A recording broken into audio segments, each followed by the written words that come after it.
మరో 7 నిందితుల పాత్రపై సైంటిఫిక్ ఎవిడెన్స్ పోస్ట్ మార్టం నివేదిక ఛార్జ్షీట్తో పాటు సాక్షులను విచారించింది కోర్టు. నిందితుల్లో అస్గర్ అలీ ఐఎస్ఐ ఉగ్రవాదిగా తేలింది. గతంలో గుజరాత్ మాజీ హోంమంత్రి హరేన్ పాండ్యా హత్యతో పాటు పలు ఉగ్ర కుట్రల్లో కీలకంగా వ్యవహరించారు. అంతేకాదు ప్రణయ్ కేసులో మారుతిరావు సుపారీ ఇచ్చింది కూడా ఇతనికే. మొత్తం 7 ఒక గ్రూప్ గా చేసి ప్రణయ్ హత్య స్కెచ్ ను అస్గర్ అమలుపరిచారు.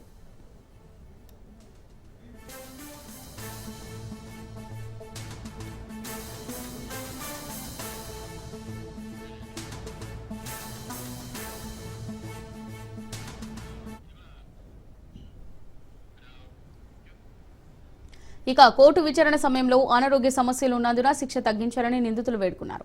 తమపై ఆధారపడిన తల్లిదండ్రులు పిల్లల కోసం శిక్ష తగ్గించాలని వేడుకున్నారు. ప్రణయ్ హత్యతో తమకు ఎలాంటి సంబంధం లేదని నిందితులు కోర్టుకు తెలిపారు. తనకు కేసుతో సంబంధం లేదని అమృత బాబాయ్ శ్రవణ్ కుమార్ కోర్టుకు విన్నవించారు. 3 పెళ్లికాని పిల్లలు ఉన్నందున దయచూపాలని శ్రవణ్ కుమార్ వేడుకున్నారు.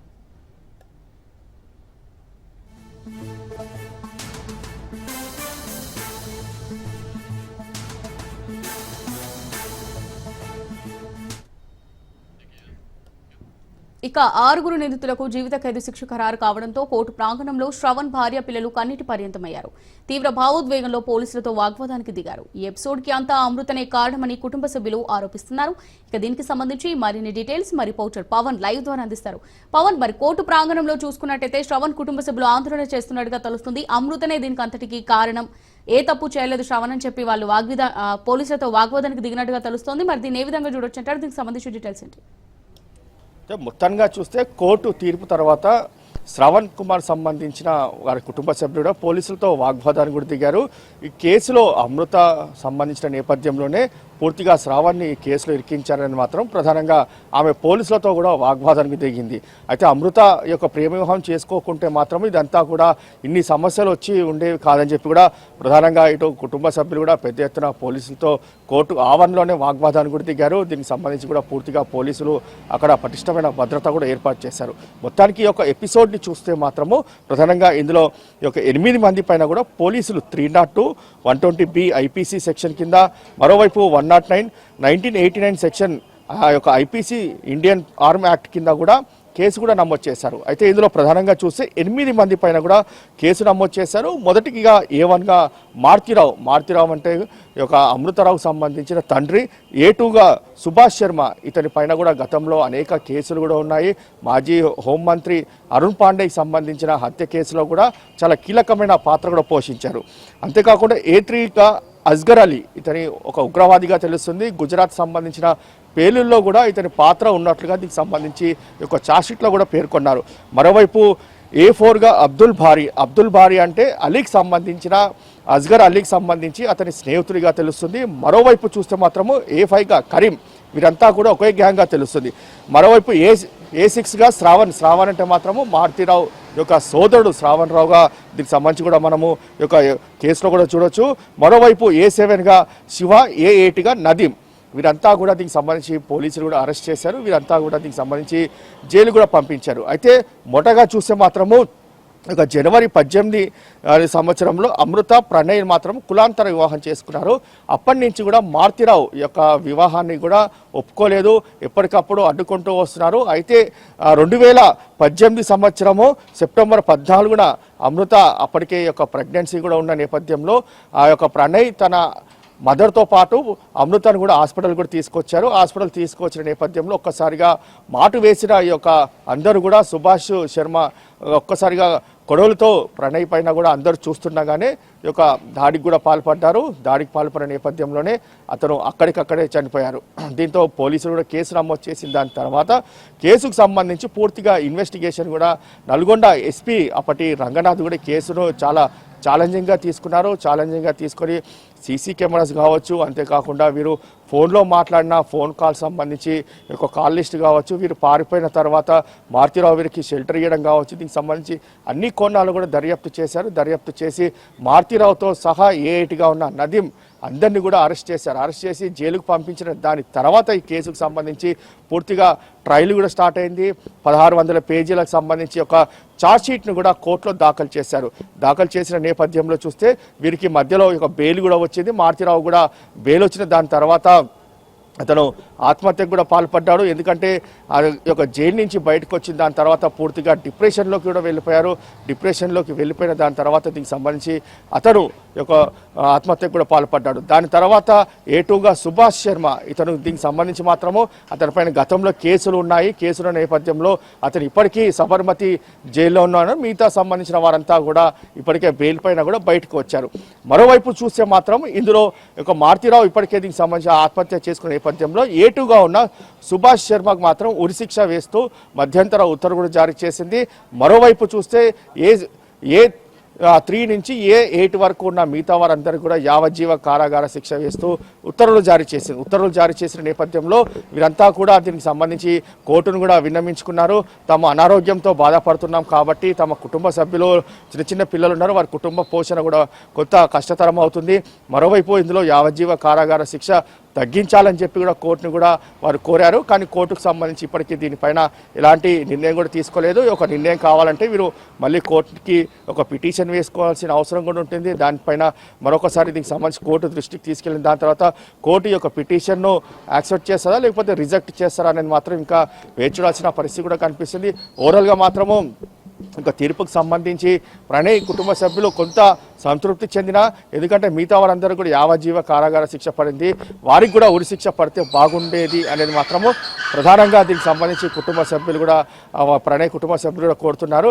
కానీ మొత్తానికి మాత్రము దీనికి సంబంధించి కోర్టు యొక్క కేసుకు సంబంధించి పూర్తిగా టెక్నికల్ ఎవిడెన్స్ కావచ్చు, ప్రత్యక్ష సాక్షుల స్టేట్మెంట్ కావచ్చు, అంతేకాకుండా ఇందులో పూర్తిగా అన్ని ఆధారాలను కూడా కోర్టు పరిగణలోకి తీసుకొని ఈ యొక్క తీర్పును కూడా మధ్యంతర తీర్పును కూడా జారీ చేసింది. మొత్తానికి ఈ కేసుకు సంబంధించి మాత్రము A2 ఒక్కరికి మాత్రం ఉరిశిక్ష విధించింది. మిగతా వారందరికీ కూడా యావజ్జీవ కారాగార శిక్ష వేస్తూ ఉత్తర్వులు జారీ చేసింది. మరి ఈ తీర్పు పైన అమృత ఏమన్నా స్పందించిందా, లేకపోతే స్పందిస్తే ఎలా స్పందించే అవకాశం ఉందంట? అయితే ఇప్పటికీ మాత్రం ఈ తీర్పు పైన అమృత మాత్రం స్పందించలేదు. ఎందుకంటే ఈ కేసుకు సంబంధించి ఎప్పటికప్పుడు ఏం జరుగుతుంది అనేది మాత్రము తెలుసుకుంటున్న పరిస్థితి చూస్తున్నాము. అయితే ఈ తీర్పు తర్వాత అమృత మాత్రం బయటికి రాలేని పరిస్థితి ఉంది. అయితే ఇంకా మీడియా ముందుకు రావాల్సి ఉంది. ఈ కేసుకు సంబంధించి తన ఆ యొక్క బాబాయ్ అయిన శ్రావణ్ రావు కూడా యావజ్జీవ కారాగార శిక్ష పడింది. మిగతా వారందరికీ కూడా దీనికి సంబంధించి ఈ యొక్క శిక్ష ఓకేనా లేకపోతే ఇంకా వారికి కూడా మరణశిక్ష వేయాలా అనేది మాత్రం ఇంకా అమృతారావు బయటికి వచ్చి మాట్లాడితే ఈ యొక్క క్లారిటీ వచ్చే అవకాశం కూడా కనిపిస్తుంది. ఓవరాల్గా మాత్రం ఆమె ఇంకా మీడియా ముందుకు రాలేదు. కేసుకు సంబంధించి కోర్టు ఏ గ్రౌండ్స్ లెవెల్స్లో ఈ యొక్క తీర్పు వెలువడించింది, ఆ గ్రౌండ్స్ లెవెల్స్తో ఆమె కూడా న్యాయవాదులతో కూడా మాట్లాడే అవకాశం ఉంటుంది. దాని తర్వాత మీడియా ముందుకు వచ్చే అవకాశం కూడా ఉంటుంది అనేది మాత్రం మనకు తెలుస్తుంది. అవును, మరి వీళ్ళు ఈ డిస్ట్రిక్ట్ కోర్టు ఇచ్చిన తీర్పును సవాల్ చేస్తూ మరి హైకోర్టుకు వెళ్లే అవకాశం ఉందా ఈ నిందితులు? అయితే ఖచ్చితంగా ఎవరికైనా కింది కోర్టు మాత్రము ఇలాంటి శిక్ష వేస్తే మాత్రం ఖచ్చితంగా హైకోర్టుకు వెళ్తారు. ఎందుకంటే కింది కోర్టు మాత్రం తమకు ఉరిశిక్ష వేసింది కాబట్టి ఈ యొక్క కోర్టు ఏదైతే తీర్పు ఇచ్చిందో దాన్ని సవాల్ చేస్తూ అప్పీల్ కూడా వెళ్ళే అవకాశం కూడా ఉంటుంది. ఒక అప్పీల్ వెళ్ళాలంటే మాత్రం ఖచ్చితంగా తెలంగాణ హైకోర్టులో కూడా మరోసారి పిటిషన్ కూడా దాఖలు చేసుకోవాల్సి ఉంటుంది. దాని తర్వాత కింది కోర్టులో ఎలాంటి వాదనలు కొనసాగాయి, అయితే హైకోర్టులో దీనికి సంబంధించి ఎలాంటి వాదనలు కొనసాగాలి, కోర్టుకు సంబంధించి ఇప్పటికే పోలీసులు ఎలాంటి ఎవిడెన్స్ దీనికి సంబంధించి కూడా పూర్తిగా పరిగణలోకి తీసుకుంది. అయితే ఇవన్నిటిని కూడా ఇప్పటికే న్యాయవాదులతో కూడా దీనికి సంబంధించి వారు చర్చించి అప్పీల్ కూడా వెళ్ళే అవకాశం కూడా కనిపిస్తుంది. హైకోర్టు కాకపోతే సుప్రీంకోర్టు కూడా వెళ్ళే అవకాశం కూడా చాలా స్పష్టంగా కనిపిస్తుంది. ఎందుకంటే తమకు ఒక మరణశిక్ష వేసింది కాబట్టి ఒక మరణశిక్షకు సంబంధించి తాము ఎక్కడా కూడా ఇందులో మాత్రం ప్రధానంగా కొంత వెసులుబాటు కల్పించాలని మాత్రం వాళ్ళు కోరుకునే అవకాశం కూడా కనిపిస్తుంది. అయితే ఇందులో మాత్రం లోయర్ కోర్టు సంబంధించిన తీర్పును హైకోర్టు సంబంధిస్తుందా లేకపోతే హైకోర్టు యావజ్జీవ కారాగార శిక్షగా దీనికి సంబంధించి మరి తిరిగి మళ్ళీ చేస్తుందా అనేది మాత్రం వేచి చూడాల్సిన పరిస్థితి కనిపిస్తుంది. ఓవరాల్గా మాత్రం ప్రధానంగా వారు అప్పీల్కి వెళ్ళే అవకాశం కూడా చాలా స్పష్టంగా కనిపిస్తుంది. పవన్, ఇప్పుడు చూసినట్టయితే వీళ్ళు అనారోగ్య కారణాలని చెప్తున్నారు, అలాగే వాళ్ళ మీద ఆధారపడి ఉన్న తల్లిదండ్రులు కానివ్వండి, పిల్లలు ఉన్నారు, సో శిక్షను తగ్గించాలి అని చెప్పేసి పైకోర్టుకి వెళ్ళినట్లయితే, పైకోర్టులో అప్పీల్ చేసుకున్నట్టయితే సో వీళ్ళకి శిక్షను తగ్గించే అవకాశం ఎంత మేరకు ఉందనుకోవచ్చు?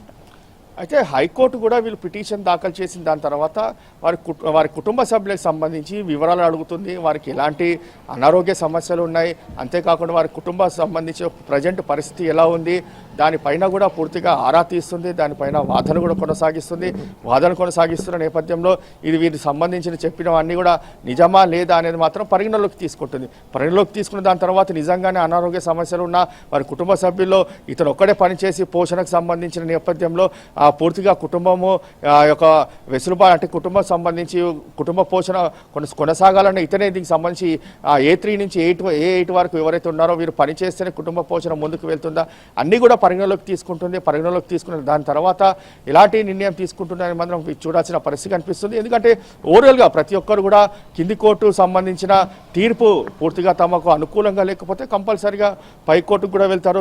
అక్కడ కూడా ఒక పైకోర్టుకు వెళ్ళిన నేపథ్యంలో అక్కడ కూడా దీనికి సంబంధించిన తీర్పు తమకు అనుకూలంగా లేకపోతే సంతృప్తి లేకపోతే సుప్రీంకోర్టు వరకు కూడా ప్రతి ఒక్కరికి కూడా వెళ్ళే అవకాశం ఉంటుంది. మాత్రం దీనికి సంబంధించి మాత్రం వీరంతా కూడా మరి హైకోర్టుకు వెళ్తారా లేదా కింది కోర్టులో దీనికి సంబంధించి మరోసారి అభ్యర్థించుకుంటారా అనేది మాత్రం వేచి చూడాల్సిన పరిస్థితి కూడా కనిపిస్తుంది.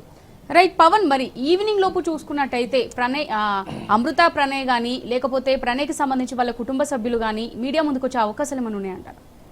అయితే ఇప్పటి వరకు కూడా ఎవరు కూడా మీడియా ముందుకు రాలేదు. వారంతా కూడా ఇప్పటికే ఆ కోర్టు దగ్గరికి వచ్చి అక్కడ తీర్పు సంబంధించిన నేపథ్యంలో అక్కడి నుంచి వెళ్ళిపోయిన పరిస్థితి కూడా చూస్తున్నాము. ఎందుకంటే అక్కడ ఇప్పటికే శ్రావణ్ సంబంధించిన కుటుంబ సభ్యులు కూడా వచ్చారు. ఎందుకంటే కేసుకు సంబంధించి అమృత యొక్క ప్రేమ వివాహం చేసుకోకుంటే మాత్రము ఇంత అతను మార్చిరావు చనిపోయేవాడు కాదు, అంతేకాకుండా శ్రావణ్ రావు యొక్క కేసులో ఉండేవాడు కాదు. ఇదంతా కూడా అమృతనే చేసిందనేది మాత్రము పోలీసులతో వాగ్వాదాన్ని కూడా దిగింది. అంతేకాకుండా పోలీసులే ఆ యొక్క శ్రావణ్ రావును అక్రమంగా అరెస్ట్ చేశారని మాత్రం కొంత ఆరోపిస్తున్న పరిస్థితి కూడా చూస్తున్నాము. ఆరోపిస్తున్న నేపథ్యంలో మాత్రము ప్రధానంగా పోలీసులు అన్ని సాక్ష్యాధారాలు సేకరించిన దాని తర్వాతనే శ్రావణ్ రావుతో పాటు మిగతా సంబంధించిన అందరినీ కూడా అరెస్ట్ చేశారు. అరెస్ట్ చేసిన నేపథ్యంలోనే పూర్తిగా ఈరోజు దీనికి సంబంధించి కోర్టు కూడా తీర్పు వెలువడించింది. కాబట్టి దీనికి సంబంధించి నెక్స్ట్ యొక్క ప్రొసీజర్ అంటే ఎలా ఉంటుంది అనేది మాత్రం వేచి చూడాల్సిన పరిస్థితి కూడా కనిపిస్తుంది. మరి హైకోర్టుకు వెళ్తారా లేకపోతే దీనికి సంబంధించి మరి ఇంకా లీగల్ ఒపీనియన్ తీసుకొని ఎలా ముందుకు వెళ్తారా అనేది మాత్రము వేచి చూడాల్సిన పరిస్థితి కూడా కనిపిస్తుంది. రైట్ పవన్, మరి ప్రస్తుతం నిందితులు ఎక్కడున్నారు, వాళ్ళని నెక్స్ట్ ఎక్కడికి తరలించే అవకాశం ఉంది? అయితే సుభాష్ శర్మ మాత్రము సబర్మతి జైల్లో ఉన్నారు. ఎందుకంటే ఇతను మాజీ హోంమంత్రి అరుణ్ పాండేకి సంబంధించి అతను హత్య కేసు కాబట్టి సబర్మతి జైల్లోనే ఉన్నారు. అస్గర్ అలీ ఒక ఉగ్రవాది కాబట్టి అతను కూడా ప్రస్తుతము జైల్లో ఉన్నారు. మిగతా వారంతా కూడా బయట ఉన్నారు. కాబట్టి వీరంతా కూడా ఈరోజు కోర్టుకు కూడా వచ్చారు. కోర్టుకు వచ్చిన నేపథ్యంలో యావజ్జీవ కారాగార శిక్ష నేపథ్యంలో వీరందరినీ కూడా పోలీసులు మరోసారి జైలు కూడా పంపిస్తారు. జైలుకు పంపించిన దాని తర్వాత మరోసారి వీరి యొక్క లీగల్స్ సంబంధించిన అడ్వకేట్స్ ఎవరైతే ఉన్నారో వారంతా కూడా పూర్తిగా దీనికి సంబంధించి హైకోర్టుకు వెళ్ళే అవకాశం ఉందని మాత్రం మనకు ప్రధానంగా తెలుస్తుంది. మాత్రం అంటే ఈరోజు కోర్టుకు సంబంధించిన కేవలం తీర్పు వెలువరించింది, కానీ దీనికి సంబంధించిన ఆర్డర్ కాపీలో ఇంకా ఎలాంటి అంశాలు ప్రస్తావించింది, ఈరోజే వీరిని జైలుకు పంపించాలా, ఇంకా ఉరిశిక్ష ఎప్పుడు వేయాలి, ఎప్పుడు అమలు చేయాలి, ఇదంతా కూడా ప్రాసెసింగ్ ఉంటుంది. ఒక ప్రాసెస్ నేపథ్యంలో ఒక పూర్తిగా ఆర్డర్ కాపీ మాత్రము మనకు ఆర్డర్ కాపీ ఒకసారి బయటకు వస్తే దీనికి సంబంధించి అన్నీ ఇంకా చాలా విషయాలు కూడా బయటపడే అవకాశం ఉంటుంది. కేవలం ఈరోజు మాత్రం తీర్పును మాత్రమే వెలువడించింది, మరణశిక్ష ఎప్పుడు వేయాలి, అంతేకాకుండా మిగతా సంబంధించిన వీరంతా కూడా బయట ఉన్నారు, వారిని ఎప్పుడు సరెండర్ కావాలి, దీనికి సంబంధించి కూడా పూర్తిగా ఒక ఆర్డర్ కాపీ బయటకు వస్తే మాత్రం అన్ని వివరాలు కూడా తెలిసే అవకాశం కూడా కనిపిస్తుంది. Right, thanks for the updates Pawan.